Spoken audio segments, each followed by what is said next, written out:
You're not losing sales because your videos look bad. Or maybe they do.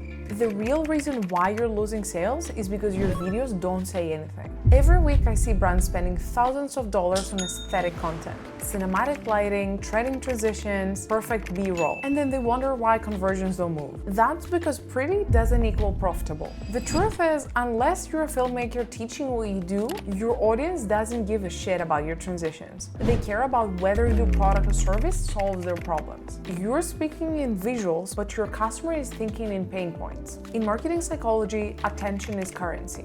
The first 3 seconds determine whether your video earns another 10. So if your video starts with a slow montage instead of a reason to care, you've already lost. So here's what top performing brands do, and you can try that too. They start with a problem, introduce emotion through story, and with a result the viewer can imagine themselves in. It's not about the lens you use, it's about the lens you frame the story through. So if you're tired of video that looks great but doesn't move the needle, that's what I fix. At BoldFrame Visuals, we design content systems that convert, not just impress. So if you want your next campaign to actually drive sales, click the link below and get your free video strategy audit.